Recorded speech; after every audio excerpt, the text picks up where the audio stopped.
I won't walk you down the aisle. Your mother's side doesn't deserve that honor." My son didn't even raise his voice when he said it. That was the worst part. He said it like he was discussing the weather. Calm, final, like there was nothing left to argue about. Willa didn't cry. She just stood there in the middle of my kitchen, one hand still wrapped around a chipped porcelain teacup, staring at him like she was trying to recognize who he had just become. And I remember thinking, in that exact second, that something had just broken in a way that wouldn't be fixed with apologies. "Hi, everyone. I'll be honest. A father turning a wedding into a battlefield? That already tells you a lot. What would you have said right there? I'm Marjorie Elowen Pike.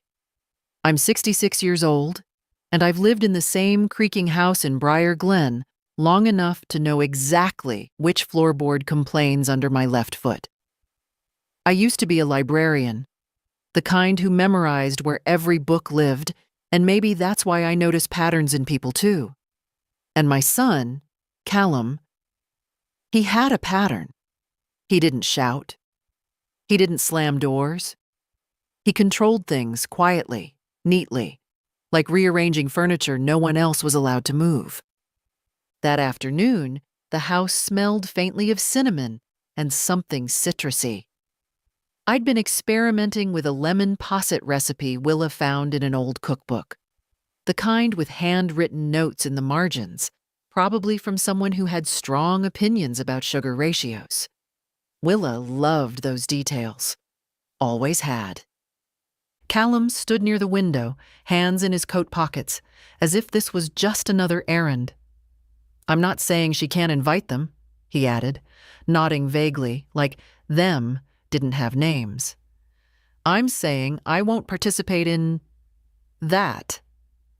"That," I repeated quietly. "The spectacle," he said. "Your mother's family making a statement at my daughter's wedding." Willa finally set the cup down. Carefully. Too carefully. "They're not making a statement, Dad. They're my family." He gave a short, humorless breath. "They were your mother's family." And there it was. That line he'd been drawing for years, now dragged right across her wedding day. I had heard versions of this before, not always out loud, not always this sharp, but always there. After Rosalie died, Callum had slowly, methodically reduced her presence to a photograph on a shelf and a name people avoided saying too often. He never banned anything directly. He just made it inconvenient, awkward, like inviting her side of the family was asking for trouble. "Dad," Willa said, and her voice was steady in that way that meant she was holding everything else down by force. "I'm wearing Mom's mantilla." Callum's jaw tightened. "That's exactly what I'm talking about." "It's lace," she said. "It's not a protest. It's a message." "Yes," she said. "It is." Silence settled into the room like dust. Even the old wall clock seemed to hesitate before ticking again. I watched my granddaughter. Not a child anymore. Not someone you could redirect with a raised eyebrow or a changed subject. She had that same stubborn line in her face that Rosalie used to get when she decided something mattered. It wasn't loud. It didn't beg for approval. It just stayed. Callum shifted his weight, clearly expecting her to fold. That was always the rhythm: pressure, pause, compliance. But this time, the pause stretched. "If you do this," he said finally, "I won't walk you down the aisle." There it was again, clear, clean, like signing a document. Willa blinked once, slow. "Okay." Just that. No argument. No tears. And I swear that "okay" unsettled him more than anything else could have. He frowned slightly, like he hadn't prepared for that answer. "You don't understand what that means." "I understand exactly what it means," she said. "It means you're choosing something over me." His expression hardened. "I'm choosing dignity." She gave a small, tired smile that didn't reach her eyes. "Then I guess we have different definitions." I should have stepped in sooner. Maybe I know that now because I've replayed that moment more times than I'd like to admit. But at the time, I was still hoping, foolishly, that he would hear himself. That something in him would soften when he saw her standing there, not fighting him, not pleading, just standing. But Callum didn't soften. He nodded once, like a deal had been made. "Then we're clear?" He turned toward the door. "Dad," Willa said behind him.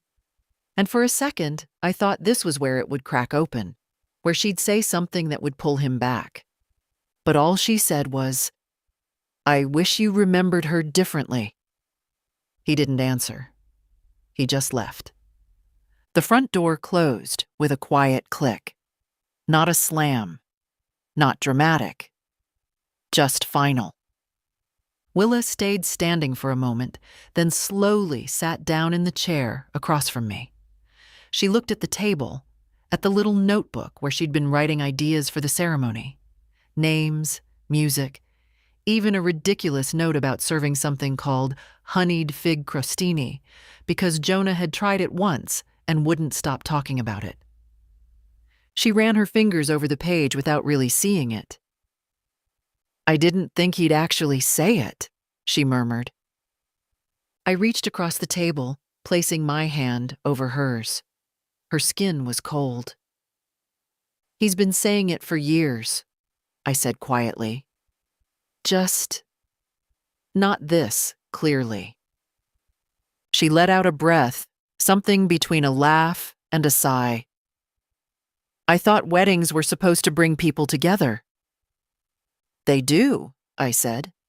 "Sometimes by showing you exactly where the lines are." She looked up at me then, and for the first time, I saw something other than shock. Decision. "What do I do, Grandma?" she asked. And that question, that was the moment everything truly began. Willa didn't move her hand away when I covered it. She just stared at the table like the answer might be hiding somewhere between the ink lines and the crumbs from the biscotti Jonah had brought earlier. "I don't want to fight him," she said after a while. "I really don't. I don't want to pretend Mom didn't exist." "You're not asking for much," I replied. She gave a small shrug. "To him, I am." That was the problem with Callum. He had a way of turning something simple into a question of control. Not loudly, not dramatically. Just gradually, until you didn't even notice you'd adjusted your life around his preferences. I stood up and moved to the stove, more out of habit than hunger. The lemon posset had set nicely. Smooth, pale, with that faint shine on top that meant you'd done it right. I poured some into 2 small glass cups. "Try it," I said, sliding one toward her. Willa took a spoon, tasted it, and for a second, her face softened. "Okay, that's actually amazing." "Your mother would have added too much sugar," I said, before I could stop myself. Willa looked up immediately, not startled, just attentive. "She didn't measure properly," I added. "Always said recipes were suggestions." A faint smile appeared. "That sounds like her." "It is her," I corrected gently. Silence again, but this one felt different. Not heavy, just full. Why does he hate them so much? Willa asked quietly. My mom's family. I leaned back against the counter, thinking carefully. He doesn't hate them, I said. He hates how they made him feel. Willa frowned. How? Seen, I said, and not always in a flattering way. She considered that, slowly turning the spoon in her hand. That doesn't seem like a reason to erase people. It isn't, I agreed. She let out a long breath, then leaned back in her chair. I invited them, you know. Aunt Beatrice and the others. They said they'd only come if I was sure. And are you? I asked. Willa didn't answer right away. She looked toward the window, where the late afternoon light was starting to turn everything gold and soft, like it was trying to make the world gentler than it actually was. I was, she said finally. Before today. I walked back to the table and sat down across from her. And now? She hesitated.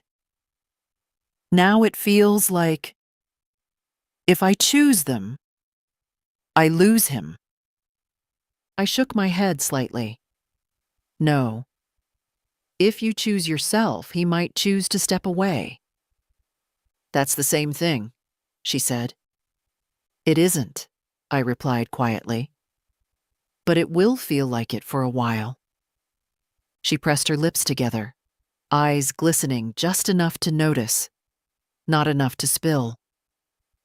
Strong girl. Too strong, sometimes. My whole life, she said. It's been like this invisible rule. Don't upset Dad. Don't bring up Mom too much. Don't ask why we don't visit them. She swallowed. I thought if I just waited, it would get easier. And did it? I asked. She gave a short, bitter smile. No, it just got quieter. That hit harder than anything Callum had said. I reached for her hand again. Then maybe quiet isn't what you need. She looked at me, searching. What do I need? I didn't answer immediately, because I knew whatever I said next would matter. You need to decide what kind of day you want to remember, I said finally, not what kind of day he's comfortable with. Willa sat very still. Then, slowly, she nodded. Okay, she said. But the way she said it wasn't settled yet. Not really. And I could feel it. This wasn't over. Not even close. I didn't sleep much that night. Not because of the usual things.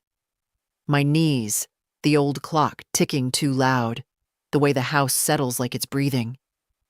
It was quiet in a way that felt expectant, like something had already started moving, and I was the only one still standing still. By morning, I had made up my mind about one thing. If Callum was going to draw lines, I needed to understand exactly where they came from. I called him around 10, not early enough to seem desperate, not late enough to give him time to avoid it. He picked up on the third ring. Mom, he said, already guarded. Good morning, Callum. A pause. Is this about yesterday? Yes, I said simply. Another pause. I could almost hear him recalibrating, deciding which version of himself he was going to use. The calm one, the reasonable one, the one that made everything sound like a logical conclusion instead of a choice. I don't think there's much to discuss, he said finally. I made my position clear. That's exactly why I'm calling, I replied. Clarity deserves context. He exhaled through his nose. Mom, just talk to me, I said. Not as Willa's father, as my son. That did it. Silence. Longer this time. "I have a meeting in 40 minutes, he muttered. "Then we have 39. A faint, irritated breath. But he didn't hang up. "Fine," he said. "What do you want to know?" I leaned against the kitchen counter, staring at the same spot where Willa had stood the day before. When did her mother's family become a problem? "They've always been a problem," he said immediately. "No," I said. "They've always been inconvenient for you. That's not the same thing." His tone sharpened. "You weren't there for half of it." "I was there for enough," I replied. "Try me." Another pause. Then a shift.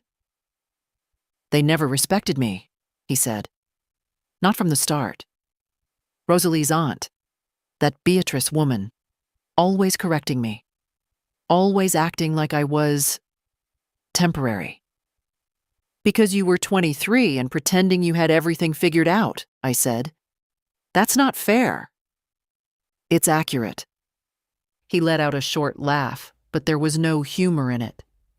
"You see, this is exactly it. Everyone always sided with them." "I'm not siding with anyone," I said. "I'm asking why you're punishing your daughter for something that happened 20 years ago." "I'm not punishing her," he snapped. "I'm protecting her." "From what?" I asked quietly. That question hung there longer than I expected. "From being pulled into that chaos again," he said finally. "From people who think family means showing up uninvited, saying whatever they want, ignoring boundaries, or refusing to disappear just because it makes you comfortable," I cut in. "Mom." "No, Callum," I said, my voice still calm but no longer soft. "You don't get to call it chaos just because it wasn't quiet." He didn't respond, so I continued. "Did they say things you didn't like after Rosalie died?" I asked. "Yes." "Were they grieving?" "That doesn't give them the right to—" "It gives them the right to be human," I said. "Same as you." Another silence. Tighter now. "They blamed me," he said, lower this time. "For working too much. For not being there enough. For how things ended." There it was. Not anger. Wounded pride. "And what did you do?" I asked. "I stopped dealing with them," he said, "for Willa's sake." "No," I said gently, "for yours." His breathing changed. Subtle, but I heard it. "You don't understand what it was like," he said. "Every time I saw them, it felt like I was being judged." "And now," I asked, "what do you think Willa feels?" He didn't answer. I let the silence sit. Let it do the work I couldn't force. Finally, he spoke again, quieter. "She's too young to carry all that." "She's old enough to notice when half her family disappears," I replied. Another pause. Then, sharper again, defensive walls snapping back into place. "This isn't about them," he said. "It's about the wedding. I won't stand there while they turn it into some kind of tribute act." "It already is a tribute," I said, "to her life, which includes her mother. I'm her father." "And she is her mother's daughter," I said. That landed. I could feel it. But instead of softening, he hardened. "If she insists on this," he said slowly, "then I won't be part of it. I meant what I said." "I know you did," I replied. "And you're just going to support that?" he asked. "You're going to stand there and let her make a mistake?" I looked out the window at the empty street, at the place where everything always looked calm from the outside. I'm going to stand where she needs me, I said. A long silence. Then, cold again. Then we're done here. Callum. But he had already hung up. I lowered the phone slowly, and for the first time, I understood something clearly. This wasn't just about a wedding anymore. It was about who was allowed to belong. By noon, I had already decided I wasn't going to sit in my kitchen and think about this anymore. Thinking had gotten me exactly nowhere. I changed into a proper coat, not the old one I wore to the grocery store, but the dark wool one I usually saved for church or anything that required a bit of dignity. I don't know why that mattered, but it did. Some decisions deserve a certain posture. I took my keys, hesitated for just a second, and then drove out of Briar Glen. I hadn't been to Mallow Creek in over 10 years. That wasn't an accident. The road there hadn't changed much. Long stretches of faded asphalt, small diners that still advertised coffee for $2, fields that looked like they had given up arguing with the seasons. I passed a roadside stand selling jars of something labeled spiced pear conserve, and for a moment I almost stopped. Rosalie used to buy things like that, insisting that store-bought has no soul. I kept driving. The closer I got, the more I realized how deliberate Callum's distance had been. This place wasn't far. It had never been far.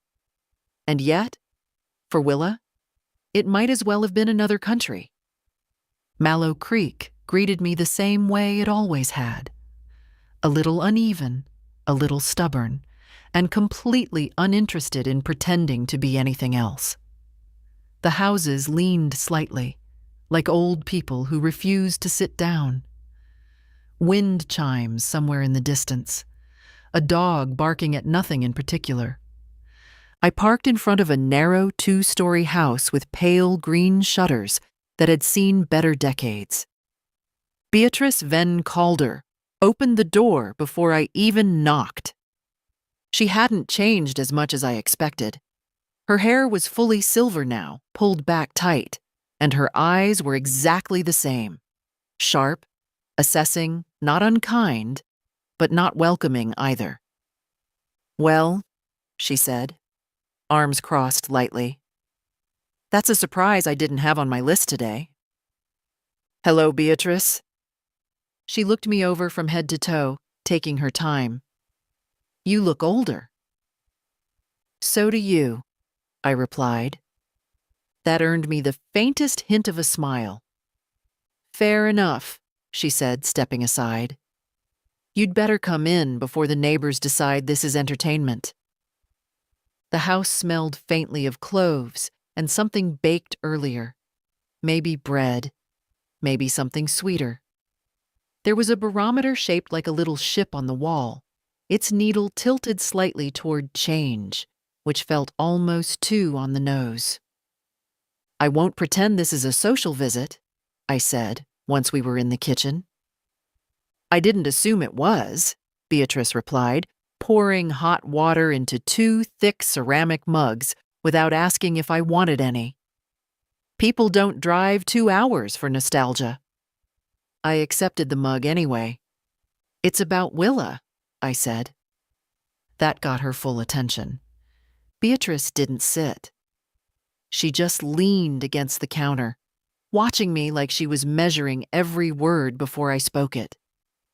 "Is she all right?" she asked. "She will be," I said. "If we stop letting the past decide things for her." Her eyes narrowed slightly. "That sounds like a Pike sentence." "It's a Marjorie sentence," I corrected. "A beat." Then quietly, "Callum told her he won't walk her down the aisle if your family is involved." Beatrice didn't react immediately. No gasp, no outrage, just a slow, controlled inhale. "And you came here to tell me that?" she asked. "I came here," I said, "because she still wants you there." That landed. I saw it, not in her face, but in the way her shoulders shifted, just slightly. "He made it clear we weren't welcome," she said, "years ago." "I know," I replied. "That wasn't her decision." "And now it is?" "Yes." Silence stretched between us, thick but not hostile. Just heavy with everything that had never been said properly. Beatrice finally set her mug down.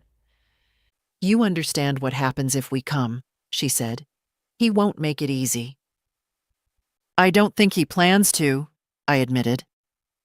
"And you?" she asked, tilting her head slightly. "What exactly are you planning to do, Marjorie?" That was the question, wasn't it?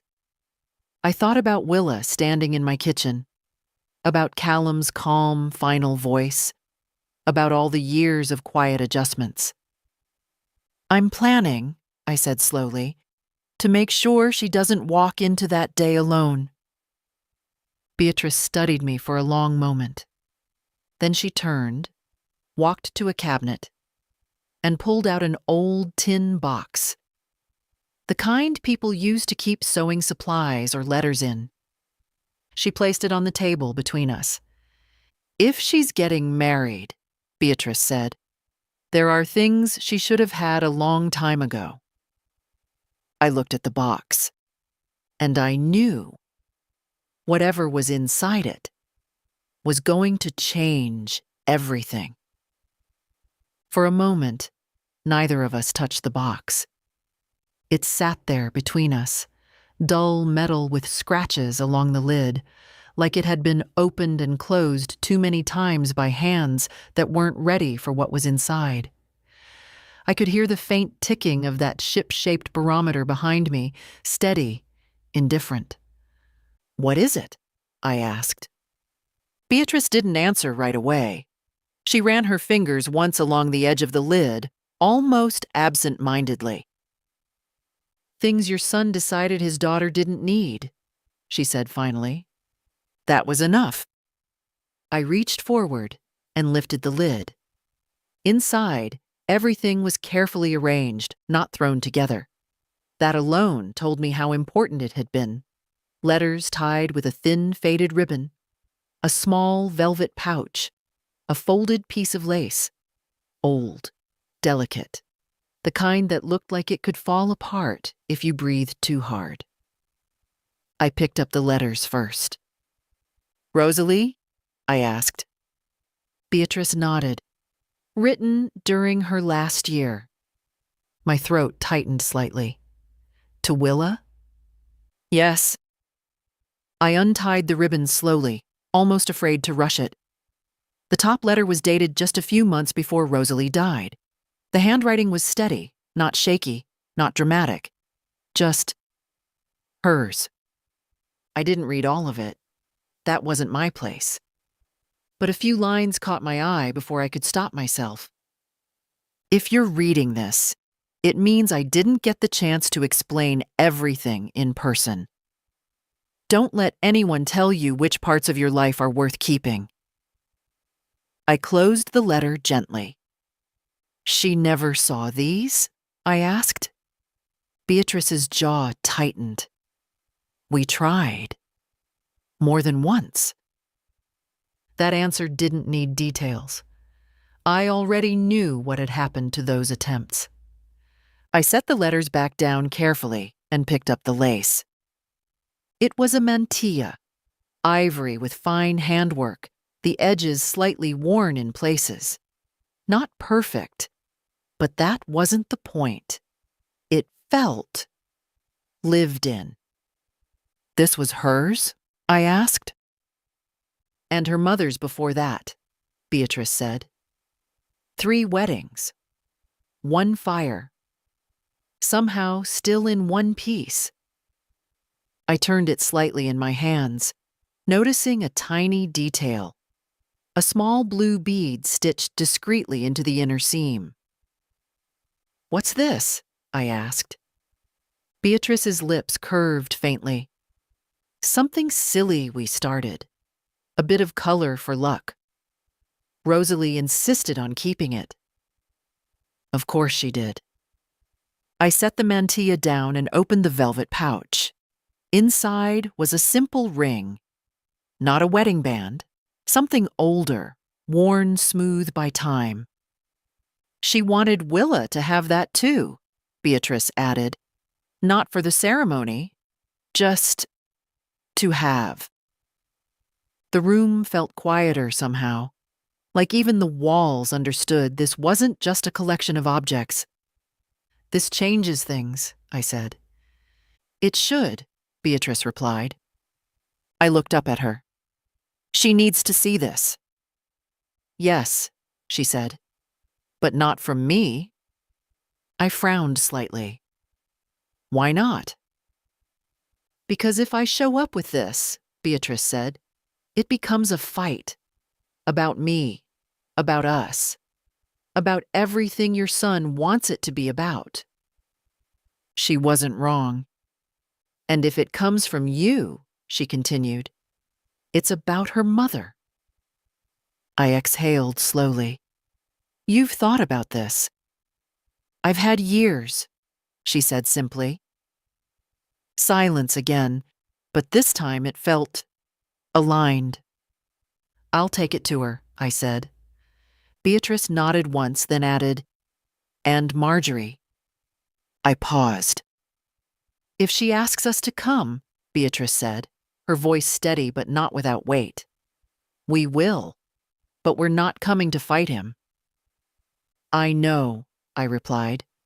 We're coming, she added, because she deserves to see all of her life in one room. That stayed with me. I carefully closed the box, holding it a little tighter than necessary. As I stood to leave, Beatrice didn't walk me to the door right away. She was stubborn, she said suddenly. Rosalie? I asked. Painfully, she said, but she was also fair. She never cut people out unless she absolutely had to. I met her eyes. Willa got that from her, I said. Beatrice studied me for a second, then gave a small nod. Good. She's going to need it. I stepped outside, the air cooler now, carrying that faint smell of wood and distance. The sky had shifted into that late afternoon gray blue that always made everything feel a little more honest. As I placed the box carefully on the passenger seat, I realized something. This wasn't just about bringing something back to Willa. It was about giving her the part of her life that had been quietly taken away. And once she saw it, there was no going back to how things were. I didn't call Willa on the way back. Some things shouldn't be said over the phone. Not this. The box sat on the passenger seat the entire drive, and I caught myself glancing at it more than once, like it might somehow open on its own and spill everything into the car. The road back to Briar Glen felt shorter, but heavier. By the time I pulled into my driveway, the sun had already started dipping, stretching long shadows across the porch. My house looked the same as always. Quiet, a little worn, familiar in a way that usually comforted me. That evening, it didn't. I barely had time to take off my coat before I heard a car pull up. Willa. She stepped out quickly, not even bothering to close the car door properly before heading toward the house. When I opened the door, she was already halfway up the steps. You said you had something, she said, a little out of breath. No small talk. No pretending. I do, I replied, stepping aside. She walked in, eyes scanning the room like she expected answers to be sitting out in the open. When she saw the box on the table, she slowed down. What is that? She asked. Something that should have been yours a long time ago. She approached it cautiously, like it might disappear if she moved too fast. Then she looked at me. Grandma, what is this? I didn't soften it. It's from your mother. That was all it took. She sat down immediately, like her legs had made the decision for her. From Mom? She repeated, quieter now. I nodded and gently slid the box closer to her. For a moment, she didn't touch it, just stared. Then slowly, she lifted the lid. Silence filled the room again. But this time it wasn't heavy. It was fragile. Her fingers hovered over the letters first. She didn't rush. She picked one up carefully, like it might break. When she saw the handwriting, something in her face changed completely. I know this, she whispered. I remember this. From birthday cards. She unfolded the letter. I turned away slightly. Not completely, I stayed close, but enough to give her space. This wasn't mine to witness fully. At first, she just read. Then her breathing changed. Then she stopped. Why? She started, but the sentence didn't finish. She pressed her lips together and kept reading. A few seconds later, her hand came up to her mouth. She wrote to me, she said, barely audible. She actually wrote to me. I didn't interrupt. She flipped to another letter, faster now, then another. The careful pace was gone, replaced by something urgent, like she was trying to catch up on years that had been taken from her. She talks about my first job, Willa said suddenly, voice trembling. She guessed I'd work somewhere small, something I cared about. She wrote that before I even... Her voice broke. I stepped closer but didn't touch her yet. She knew me, Willa whispered. She didn't even get to see me grow up, and she still... Now I placed my hand on her shoulder. She loved you, I said quietly. That doesn't stop. Willa closed her eyes, holding the letter like it was the only steady thing in the room. After a moment, she reached into the box again and pulled out the mantilla. Her breath caught. Oh my God, she murmured, running her fingers over the lace. This is hers. And her mother's, I said. She noticed the small blue bead almost immediately. What's this? A little piece of luck, I replied. She smiled through tears. She would have liked that. She insisted on it, I said. Willa let out a soft, uneven laugh, then pressed the lace gently to her chest for a second, before placing it carefully on the table. Finally, she opened the velvet pouch. When she saw the ring, she froze again. She wanted me to have this too? She asked. Yes. Willa stared at it for a long time. Then, slowly, she looked up at me. Why didn't I ever see any of this? She asked. There it was. The question we both knew the answer to. I didn't rush it. Because someone decided it would be easier if you didn't, I said. Her expression shifted. Not just sadness now. Understanding. And underneath that, anger. He told me they stopped trying, she said. That they didn't care enough to stay in my life. They did try, I replied. More than once. Willa nodded slowly, absorbing it, piece by piece. Then she sat up straighter, like something inside her had finally settled into place. I invited them, she said. I wasn't even sure before, but now I am. I watched her carefully. And your father? I asked. She didn't hesitate this time. He made his choice, she said. Now I'm making mine. That was new. Not rebellion, not reaction. Decision. She gathered the letters, the mantilla, the ring. Not rushing, not frantic. Just steady. Then she looked at me again. "Will you be there?" she asked. I didn't answer immediately, because I already knew. This question meant more than just attendance. "I will," I said.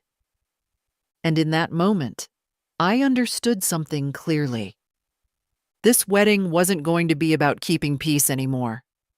It was going to be about telling the truth, out loud, in front of everyone. The next day didn't give us time to settle into anything. By mid-afternoon, the doorbell rang. Sharp, impatient, the kind that doesn't wait to be invited. I didn't need to check who it was. Callum stood on the porch, hands in his coat pockets again, like yesterday had simply paused instead of happened. But his face gave him away. Not calm this time. Tight. Controlled in a way that takes effort. "Can I come in?" he asked. I stepped aside without answering. He walked straight into the living room, then stopped when he saw Willa at the table. The box was closed now, but the mantilla was still there, folded carefully beside her notebook. His eyes went straight to it. "So," he said slowly, "this is what we're doing now." Willa didn't stand up. That alone told me everything had shifted. "This is what I'm choosing," she replied. Callum let out a short breath, pacing once across the room like he needed movement to stay in control. "You went behind my back," he said, looking at me. "I went where the truth was," I answered. "That's not your place." "It is when you remove yourself from it," I said calmly. He turned back to Willa. "Do you understand what you're doing? You're inviting people who wrote to me," she cut in, her voice steady, "who tried to be in my life." He stopped. Just for a second. But it was enough. "Who told you that?" he asked, quieter now. "She didn't have to," Willa said, placing her hand on the box. "Mom did." That hit harder than anything else so far. "No," Willa said. "You made them complicated by hiding them." Silence. Real silence this time. No pacing, no sighs, no easy way out. "You don't understand the situation back then," he said finally. "I understand that you decided for me," she replied. "For years." His voice sharpened again. "I was protecting you." "From what?" she asked. "Knowing my own mother?" That landed clean. He looked at me, like I was supposed to step in, smooth it over, bring things back to something manageable. I didn't. That was his first real moment of losing control. "Fine," he said, straighter now, colder. "If this is how you want it, then don't expect me to stand there and pretend everything is fine." "I'm not asking you to pretend," Willa said. "I'm asking you to show up as my father." "And if I don't?" he pressed. Willa held his gaze. "Then I walk without you." There was no hesitation in it, no crack in her voice. Just fact. Callum stared at her for a long second, like he was waiting for her to take it back. She didn't. His shoulders shifted slightly. Not a collapse, not yet, but something gave way. "Then we're done here," he said. And this time, when he turned to leave, Willa didn't call him back. The door closed again, just like yesterday. But this time, it didn't feel final. It felt like a line had been crossed, and no one was stepping back over it. The rehearsal was supposed to make things easier. That's what people say. You walk through it once, take the edge off, smooth out the awkward pauses before the real moment comes. But standing there in the small stone chapel at the botanical garden, I could already tell. Nothing about this was going to be smooth. The place itself was beautiful in that quiet, understated way. Sunlight filtered through tall glass panels, catching on eucalyptus branches and pale arrangements of dusty Miller. Someone had placed small, handwritten name cards along the front rows. Careful, neat, like everything could be controlled if you just labeled it properly. Willa stood near the aisle, holding her notes, though she wasn't reading them. Jonah was beside her, adjusting something on a slightly crooked wooden stand, muttering under his breath about balance, like it was a personal insult. "You'd think a place like this could afford a level surface," he said. Willa almost smiled. Almost. I stayed a little to the side, watching, letting her have space, but close enough if she needed me. She looked different today. Not lighter. No, not that, but clearer. Like something inside her had aligned, even if it wasn't easy. Then the doors opened. Not dramatically. Just a quiet creak. Beatrice walked in first. No announcement, no hesitation, just steady steps, a dark coat, that same sharp gaze scanning the room. Behind her, 2 others followed, a man I vaguely remembered from years ago, and a woman carrying a small box of something wrapped in cloth. They didn't look like intruders. They looked like people who had waited too long to be allowed in. Willa saw them immediately. Everything else, Jonah, the planner, the soft music playing somewhere in the background, faded for her in that instant. She stepped forward slowly, like she wasn't sure this was real. "Hi," she said. Beatrice didn't rush to hug her, didn't overwhelm her. She just nodded once. "Hello, Willa?" That was enough. Willa closed the distance herself then, wrapping her arms around her in a way that wasn't polite or careful. It was tight. Real. Late. "I'm glad you came," she said into her shoulder. "We came because you asked," Beatrice replied. Simple. Honest. That moment could have stayed quiet. But of course, it didn't. The door opened again. This time, louder. Callum. He stepped in like he expected the room to adjust around him. His eyes moved quickly. The setup, the guests, Willa, and then they stopped. On Beatrice, on the others. On the front row where their names were already placed. Something in his expression hardened immediately. "You've got to be kidding me," he said. No greeting, no restraint. Willa didn't step back this time. "I invited them," she said. "I can see that," he replied, his voice already tightening. "I told you exactly how I feel about this." "And I told you how I feel," she answered. People in the room started pretending not to listen, which of course meant they were listening to every word. Callum took a step closer, lowering his voice. Not enough to keep it private, just enough to make it sharper. "This is not the place for this kind of statement." "It's not a statement," Willa said. "It's my family." "They made it a problem years ago," he snapped. "No," she said. "You did." That landed. Again. Beatrice didn't interrupt, didn't add fuel. She just stood there, watching. Not passive, not aggressive. Present. Jonah straightened up beside Willa, not stepping in, but not stepping away either. Quiet support. The kind that doesn't try to take over. Callum looked around, realizing this wasn't going the way it usually did.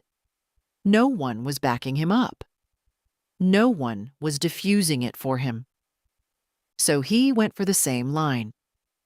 "If this continues," he said, looking directly at Willa, "I won't be part of this ceremony." The room went still. Even the planner froze mid-step.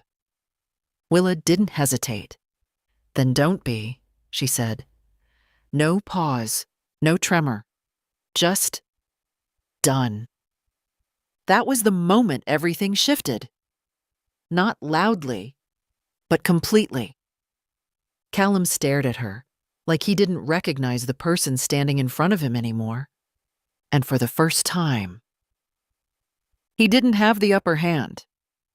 The room didn't recover after that. It just stayed like that. Suspended. You could hear small things again. The faint rustle of someone shifting, the soft hum of the air system, Jonah adjusting his sleeve for no real reason. But the atmosphere had changed completely. No rehearsal energy. No pretending this was just logistics. This was the moment. And everyone knew it.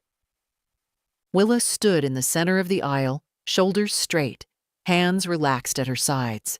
Not defensive, not aggressive, just certain. Callum looked at her like he was waiting for the correction, the backtrack, the familiar pattern where she'd softened just enough to give him something to work with. It didn't come. "This isn't how this is supposed to go," he said, quieter now, but more dangerous because of it. Willa didn't raise her voice either. "According to who?" "According to basic respect," he snapped. "For you?" she asked. "Or for me?" That hit. And for a second, just a second, he didn't have an answer ready. That's when I stepped forward. Not quickly. Not dramatically. Just enough for her to feel I was there. I could feel every pair of eyes in that room shift slightly, like the focus had moved. Callum noticed too. "Mom, don't," he said immediately.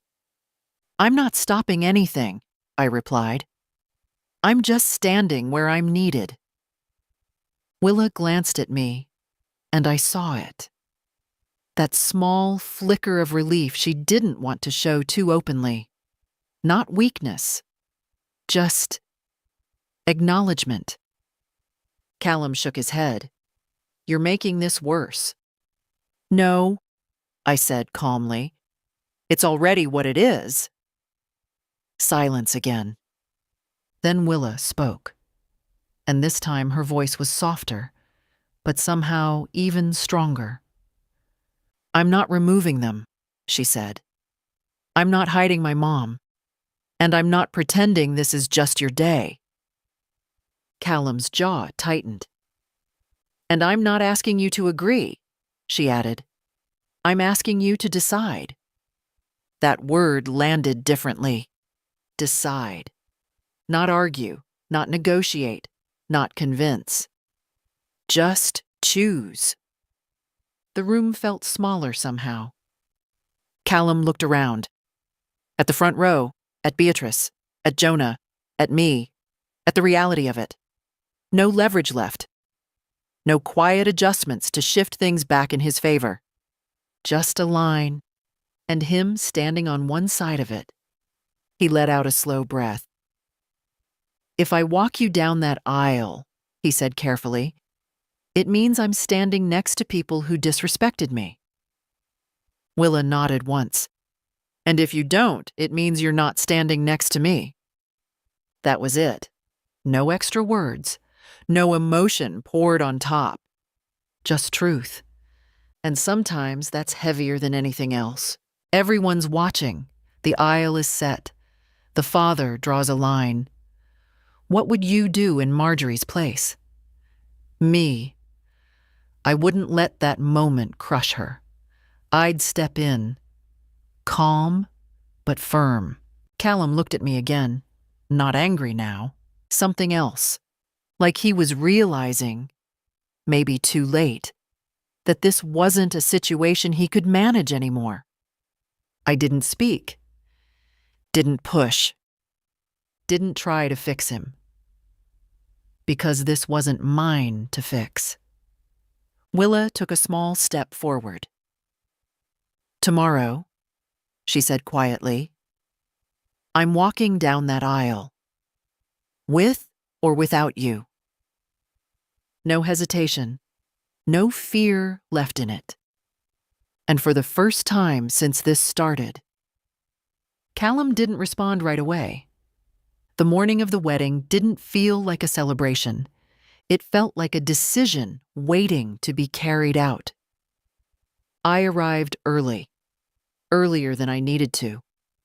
Old habit. When something matters, you don't risk being late to it. The botanical garden looked softer than it had the day before. The light was warmer, the air still, like the place itself was trying to pretend nothing difficult had happened here. Inside, people moved quietly. Florists adjusting arrangements, someone fixing a ribbon that refused to sit right, a tray of small pastries, something with honey and crushed pistachio, left untouched on a side table. Willa was in the preparation room when I found her. She stood in front of a tall mirror, the mantilla already placed over her hair. It caught the light in a way that made it look almost unreal, like it belonged to a different time, but had somehow made it here intact. For a second, I didn't say anything, because she looked like Rosalie. Not exactly, not in the obvious ways, but in the way she held herself, in the quiet certainty. "You're early," she said, meeting my eyes through the reflection. "So are you," I replied. She gave a small smile. "I didn't sleep much." Neither did I. That earned a slightly more real one. I stepped closer, adjusting the edge of the mantilla where it had shifted slightly. My fingers brushed the small blue bead hidden in the seam. "It's still there," she murmured. "It always was," I said. Silence settled, but it wasn't uncomfortable. "Has he called?" I asked after a moment. Willa shook her head. "No." She didn't sound surprised. Just done expecting it. "Jonah said he saw his car outside earlier," she added. "So he's here." That mattered. More than she let on. I nodded once.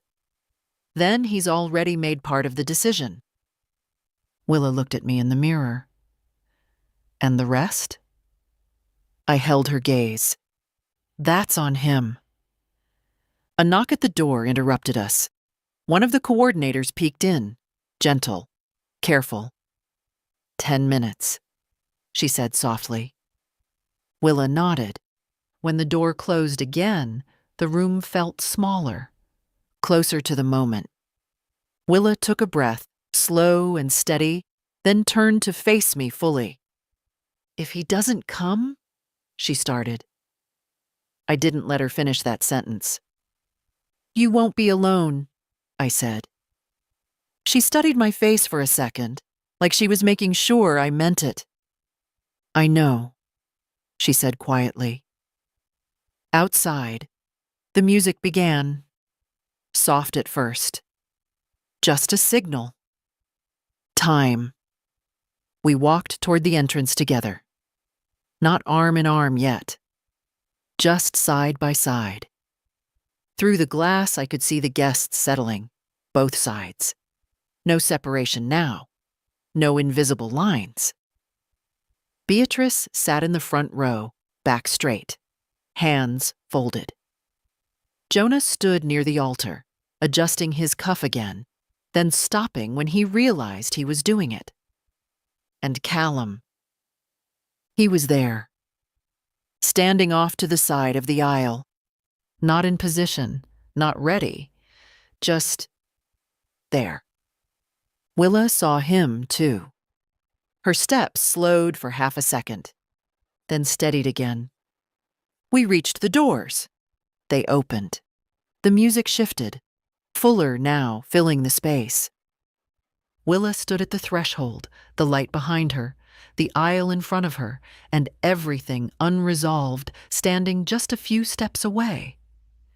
She didn't look at me. She looked at him and waited. Not long. Just enough.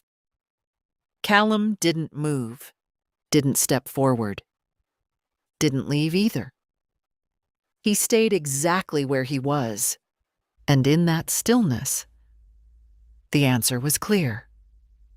Willa inhaled slowly, then, without another second of hesitation, she stepped forward. I didn't ask her. I didn't offer. I simply moved when she did. Willa's hand found my arm with a steadiness that surprised me. Not because she wasn't strong, but because I could feel what it cost her. Her fingers pressed lightly into my sleeve, and for one quiet second before we crossed the threshold, she leaned just enough toward me to remind me that she was still someone's child. Then we walked. Not fast, not slow, just forward. I heard the first small gasp somewhere on the left.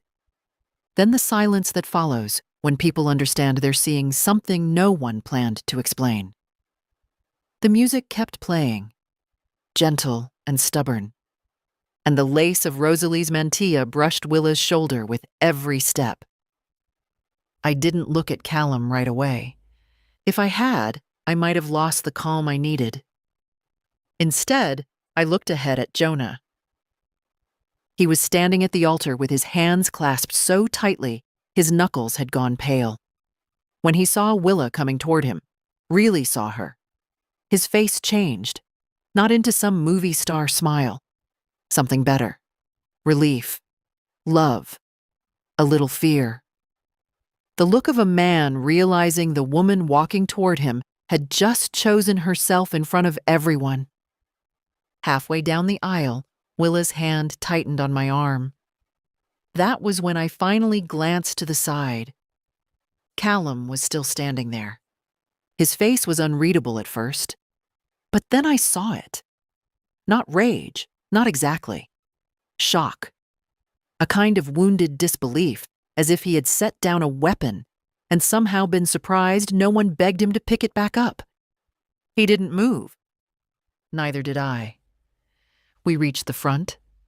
The officiant looked slightly pale, poor man, but he recovered well enough. Jonah stepped forward, eyes wet but steady. Before I let go of Willa's hand, she turned to me. "Thank you," she whispered. I squeezed her fingers once. "Walk the rest because you want to." She nodded. Then I placed her hand in Jonah's. The officiant cleared his throat, glanced at the guests, and asked the question he probably wished had been rewritten. Who supports Willa Pike as she enters this marriage? For one terrible second, the old answer hovered in the air. Her father should have been there. Everyone knew it. So I turned, not just to the officiant, to both rows, to Beatrice, sitting stiff as a fence post with tears she would deny later, to Jonah's parents, to friends, cousins, people who had known Willa since braces and bad bangs, and yes, to Callum too. All of us who love her honestly, I said. It wasn't loud. It didn't need to be. Something moved through the room, not applause, not yet. Just recognition. Then Beatrice stood. So did Jonah's mother. Then another person, then another. Within seconds, nearly everyone was standing. Callum remained seated on the edge of the aisle, looking down at his hands. I sat in the front row beside Beatrice, and for the first time all day, Willa smiled like she could breathe. The ceremony continued. There were vows, simple ones. Jonah promised to repair what could be repaired and respect what couldn't. That sounded like him. Willa promised not to make herself smaller to keep peace. That sounded newly like her. When they kissed, people finally clapped. Real clapping. Uneven, relieved, human. But weddings don't end at the kiss.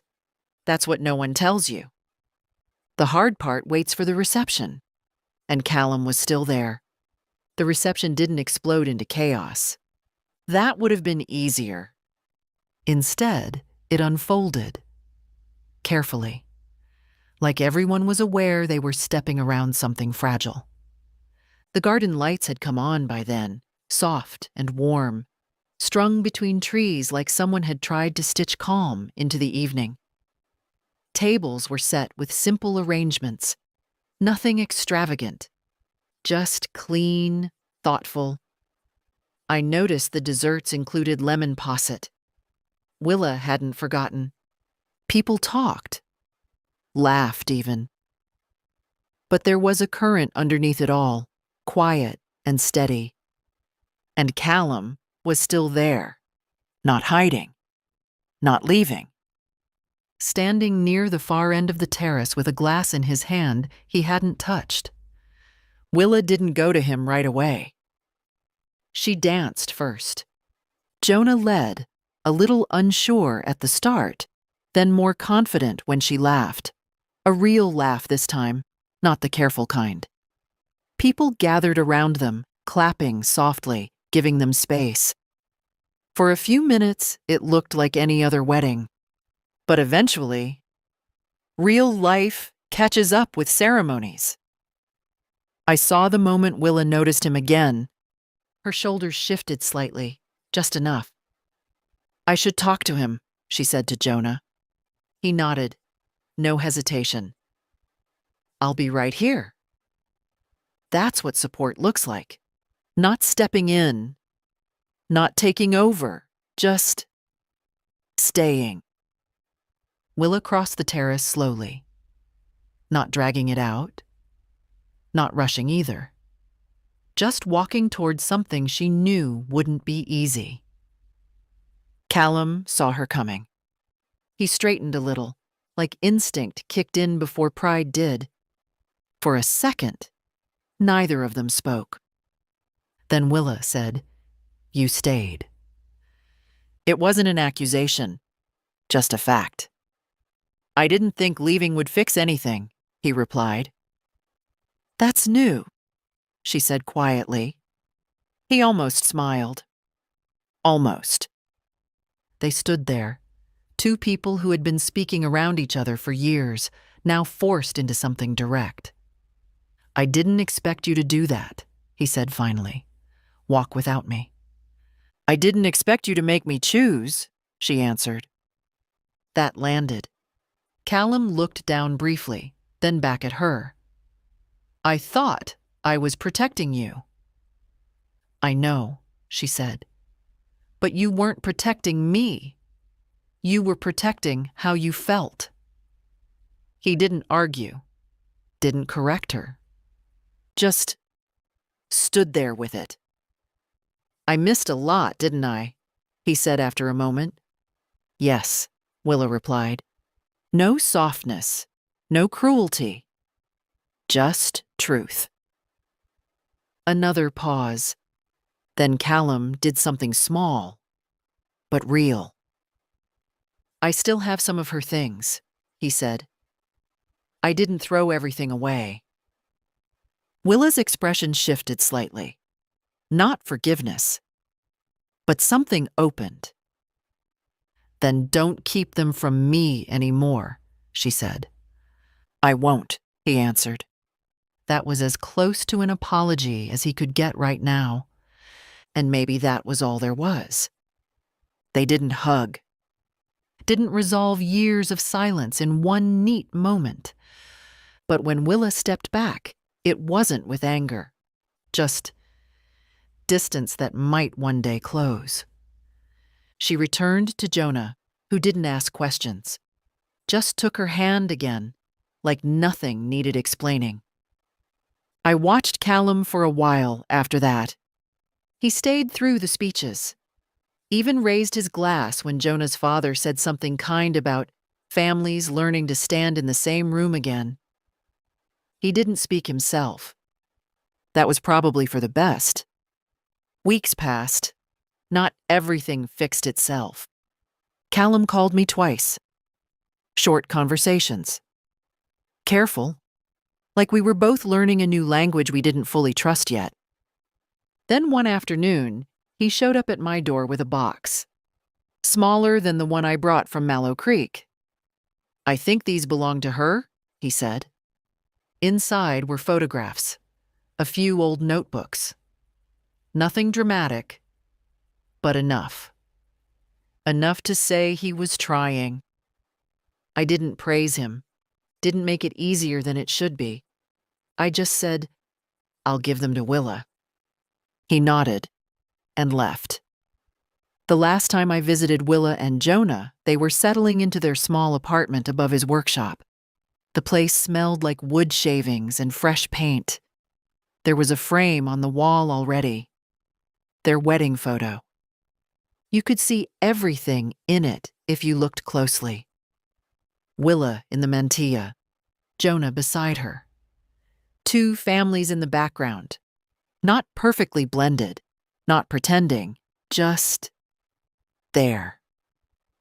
I stood there a little longer than necessary, taking it in.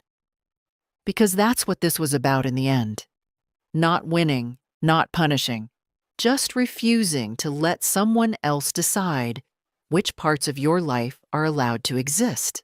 If this story hit you, you already know why. Leave a comment. What would you have done in her place? And if you want more real stories like this, subscribe and stay with me.